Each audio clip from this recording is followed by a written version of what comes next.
What's going on YouTube? Josh here checking in, man bun and all. We're here today in the home gym talking about basically how to get in a good workout if you just don't have a whole lot of time.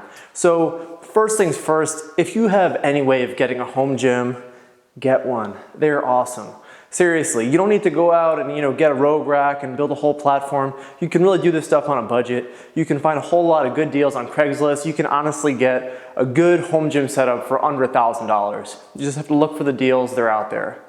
It just allows you to save a whole lot of time driving to the gym, worrying about showering, waiting for equipment. You don't have to worry about any of that. Go in, get your workout, you're done. Do the rest of the things you gotta do. You don't have to worry about wasting all that time. And over the course of a year, that time really adds up. The next tip is really just be super diligent with the time that you're using in the gym. Obviously, right? You just don't have a whole lot of time, so why would you be wasting it? So the big thing that you don't want to be doing, okay, you don't want to be using your phone as your stopwatch. That's a problem because what ends up happening is, everybody, has got a smartphone these days. You go use like the stopwatch, you do that kind of thing. You're getting a text message, you're listening to music. It just doesn't work out, all right? So to time your rest intervals, what you want to be doing is you want to get a dedicated stopwatch. I personally use a kitchen timer, okay? I got this bad boy on Amazon. It was probably like 10 bucks or so. It's magnetic, so it sticks to my rack. But honestly, you can just get something that's separate from your phone, help you keep on track. You're not wasting time in the gym because you know what? When you're getting a text message and you're doing all these other things, before you know it, the timer's up and it's too late. You want to have eyes on the timer. That way hey, my rest interval's up. I need to start, putting my wrist straps on or something like that, getting ready for the next set. Because that 2-minute rest turns into 2 minutes and 15, turns into 2 minutes and 30. Now every 2-minute rest cycle is now 3 minutes. And for every single set you've done, you've literally just added 15 minutes of total gym time to your entire workout. So those little things actually make a huge difference as far as timing.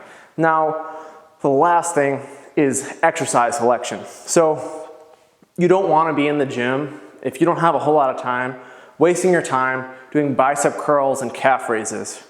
Now, I'm not just making fun of bro muscles. I'm just saying in general, you don't want to be wasting time putting a lot of effort into single joint movements. Unless that's your goal, unless your goal is just to have, biceps and calves, go ahead, do that. But for most people out there, you want to balance physique, you want to build strength as well. And so your best bet is to go with the compound movements.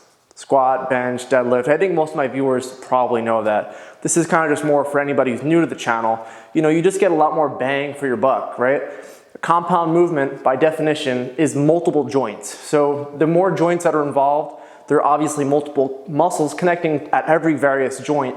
And so with one single movement, you're able to work multiple muscles. So for example, back work, for example, I was just doing some bent over rows. I'm able to hit my arms, I'm able to work on the various musculature in my back, as opposed to say, just doing a bicep curl where I'm pretty much isolating the bicep. Obviously, you're going to get a little bit more bicep work out of that, but I don't get the added benefit of getting all the back work. So, you want to think about prioritizing compound lifts.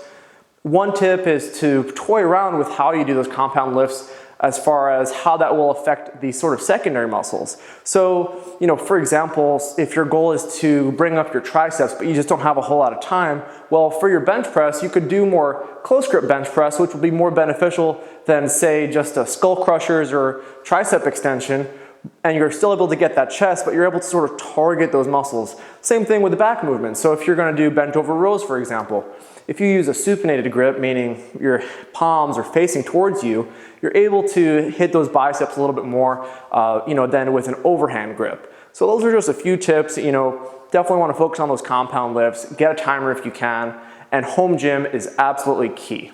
Now, the last thing I just want to touch on here is really this idea of, if you only have 25 minutes, should I even waste my time going into the gym? Well, I would say it depends on the individual, of course. Now, the thing is this, 25 minutes or 30 minutes, whatever short amount of time that you have, might not be a whole lot of time to really get in a whole lot of quality work. And so a lot of people will just say, screw it, I'll just go tomorrow. Well, the problem with that is oftentimes your schedule gets shifted, you know? For most people, your job is not a professional exerciser. Your job is whatever you do, you've got other obligations, and so you fit in exercise and going to the gym whenever you can. So, you know, you sort of plan ahead for that. So when you miss a day in the gym because, oh, I don't have that much time, I'll just make it up, then the whole rest of the week gets shifted, right? And so when you shift the whole rest of the week, before you know it, you're like, oh man, now I'm sore and I'm not ready to hit you know, that same body part again, and I'm gonna skip it again. And then before you know it, instead of skipping one day, you skip 2 or 3 because you're all out of whack. And so sometimes it might just be better to go in, get that work in, and you know, do the best that you can. So anyway, guys, I'm gonna quit rambling. That's the video. I hope you enjoyed it. If you have any tips for how to, you know, be more efficient in the gym, if you just don't have a whole lot of time, post them in the comment section below. And, you know, that's it. I'll catch you guys in the next video.